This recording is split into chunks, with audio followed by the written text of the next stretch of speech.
Katika kuendelea kutekeleza majukumu yake, TAKUKURU mkoa wa Temeke imejipanga kutekeleza mikakati ifuatayo katika robo ya Januari hadi Machi 2026.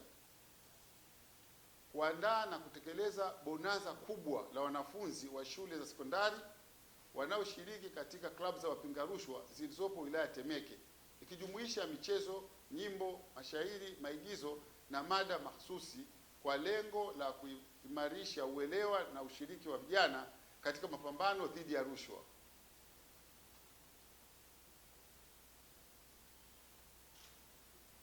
Kufuatilia kwa karibu utekelezaji wa maazimio yaliyofikiwa katika vikao kati ya TAKUKURU na wadau, hususan yale yanayolenga kuziba mianya ya rushwa iliyobainika kupitia uchambuzi wa mifumo ili kuimarisha uwazi, uwajibikaji na utawala bora. Kuimarisha shughuli za uchunguzi kwa kutoa kipaumbele cha juu kwa malalamiko yote yanayohusu rushwa kwa kuzingatia mwenendo wa takwimu za vipindi vilivyopita.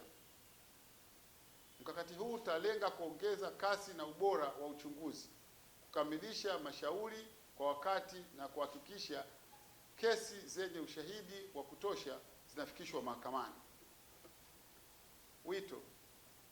Ndugu wananchi wa wilaya za Temeke na Kigamboni, napenda kutumia fursa hii kuwahimiza kwa dhati kushiriki kikamilifu katika mapambano dhidi ya rushwa.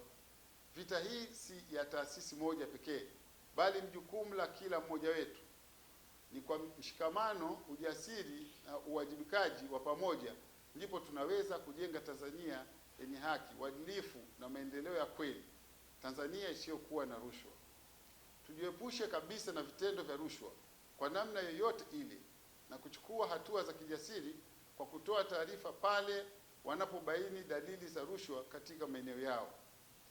Serikali imeweka mifumo salama ya kupokea taarifa, ikiwemo ofisi za TAKUKURU zilizo karibu na wananchi pamoja na namba ya simu 113 ambayo ni bure na inapatikana muda wote.